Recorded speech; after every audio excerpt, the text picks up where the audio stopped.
GM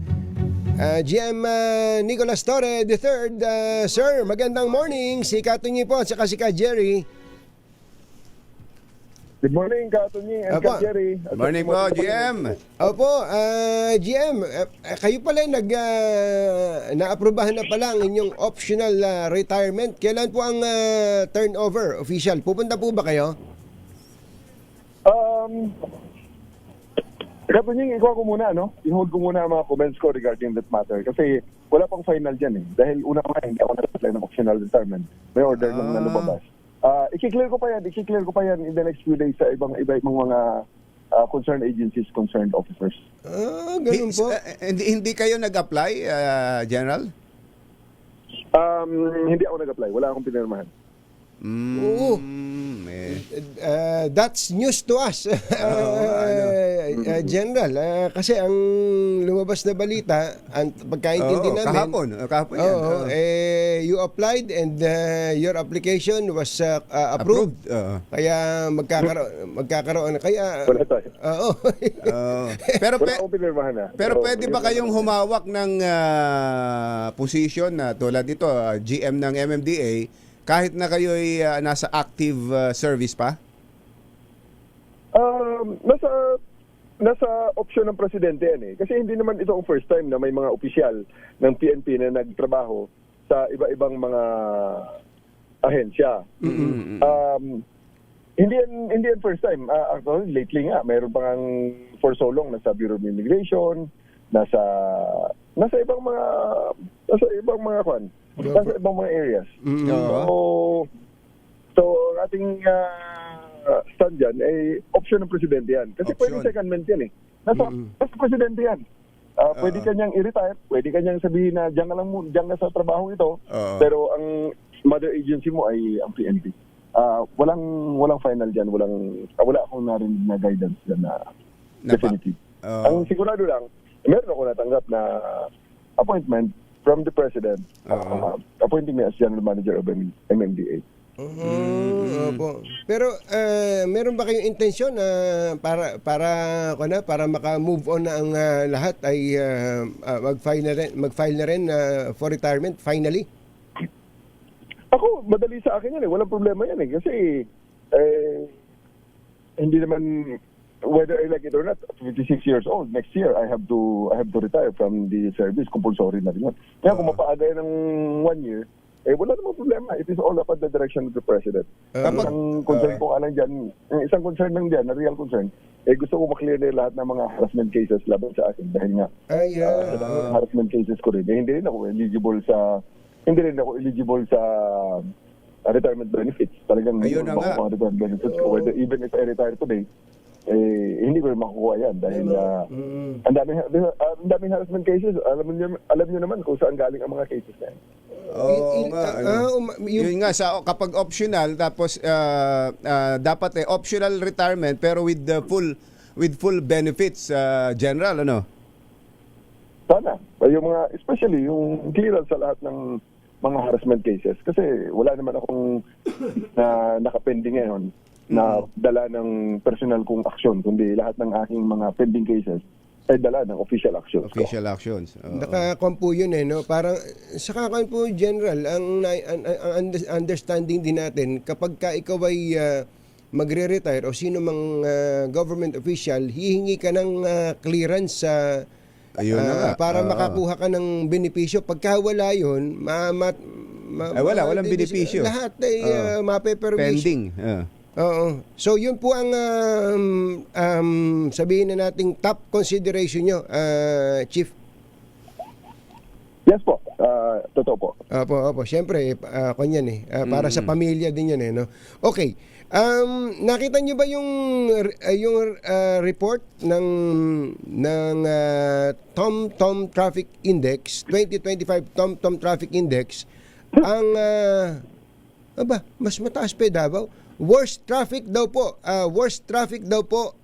sa buong mundo ay kasama ang Davao City sa Pilipinas at pangalawa ay Manila. Ano kaya ito? Manila o Metro Manila?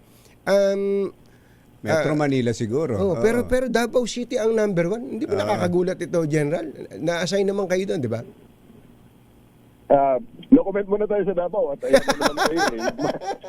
Ayan ka na naman eh. Malayo pa.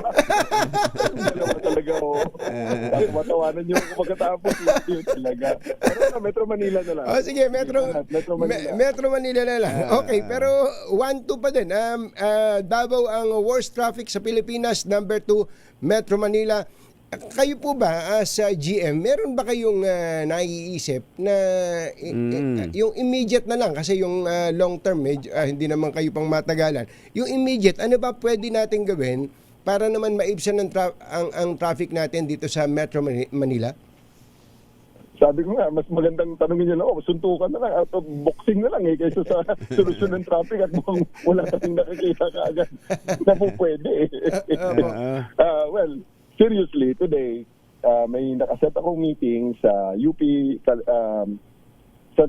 National Center for Transportation Studies. We are harnessing the brightest minds, best minds in the country today para mahanapan natin ng solusyon itong problema natin ito sa traffic na napansin na naman ng TomTom. Ngayon, kasi you have to realize na ang traffic ay hindi lang yan enforcement, hulihan at impoundan. Hindi yan. Nagsisimula ang lahat ng yan sa traffic engineering. Traffic engineering talaga yan. Tatlo yan. The engineering, education, enforcement. Ngayon, ang engineering nagsisimula sa tamang environmental scan. Kasama na dyan yung data ng TomTom na sinasabi nila na ganito karami ang kalsada na, ganito karami ang ating mga sasakyan, ganito kahaba ang kalsada, ang carrying capacity, ganito. So, because of those data, dapat makapag-design tayo ng tamang traffic engineering. Kaya, main artery natin, EDSA, C5, tinitingnan na kaagad natin. May mga, upapansin nyo, yung northbound lane dyan sa EDSA, sa harap ng SM Mega Mall, may lumalabas yan ng mga, may labasan yan after ng Julio Vargas, may labasan yung Bank Road, yung maliit na kalsada. May ginawa na tayong magandang mga konting tweak yan. Ang specific natin ang barrier ng bus lane in such a way na pagka lampas ng ating mga kababayan sa pinaka-bus stop sa carousel dyan, pwede na silang kumaliwa papasok sa bus lane para sila after 100 meters makakaliwa na sa rampa na papuntang Green Hills. At yan ay medyo maganda ang review ng ating mga kababayan dyan. Lalo na pag dinagdagan na natin ng mga signages yan in such a way na malaman na kagad nila. Dahil yung palabas ng Bank Road naman, galing sa loob ng SM Mega Mall, medyo tabingi ang anggulo ng kalsada. Kaya ginagawa natin, sinishape natin using barriers in such a way na pag labas nila sa entrada na yun, nakatutok na sila sa northbound lane ng EDSA. Mabawas-bawasan kasi dati hindi nakakaharang. Dalawa kaagad na lane ang dalawang lane na agad nilang na-occupy. So, sa ngayon, isa na lang. So, medyo bumibilis-bilis yan. So, may mga other things na ganyan na ini-examine natin araw-araw naman. Nakikita natin sa ating metro-based monitoring, mga CCTV natin dyan, hinahanapan namin ng solusyon. Yung pong GM, yung pong mga side streets, yung tinatawag na mabuhay lanes, sobrang importante po siya. Kaya lang, alam naman natin, yung napaka-inconsistent na siguro pag-implement ng batas, no pati parking. mga barangay, yung mga no parking, yung bawal. Baka kayo, nandiyan na kayo, baka pwedeng matutukan ng husto po yan na GM. Yes po, ayan ang ating kino-coordinate palagi sa local government units. Isa-isa, iniikot ko na ang mga Metro Manila mayors para ma-discuss sa kanila ang mga specific concerns gaya niyan. Kaya lang, yung nagpapapark, mga barangay officials din eh. Nakiklear pag dumaan ng MMDA. Mga mayors. Pag alis ng MMDA, balik din. Kaya tayo nag-coordinate sa mga Metro Manila mayors. Yan ang kailangan natin ng cooperation ng ating mga kababayan. Hindi pwede yung bad-aid solution tapos magpapalusot lang tayo pagkatapos we expect na wala nang kasunod na follow-up. Hindi po pwede ho, meron. Saka yung isa pa, meron po kayong parang command center dyan sa MMDA na napuntahan namin ni Kumbachero minsan. Napakaganda ng mga camera dyan, GM. Napakaganda, napakaliwanag. Hindi lang para sa traffic, pati pati na rin sa basura, pati sa anti-basura operation, pati din sa mga anti-crime operation. Paano ba natin talaga wala bang audio yon? Walang audio, GM? May mga cameras na may mga audio, may mga cameras naman na may mga cameras na walang audio, may mga cameras na may audio. Sandali ha. Meron na akong General, naging general manager lang. Nadagdagan ng M.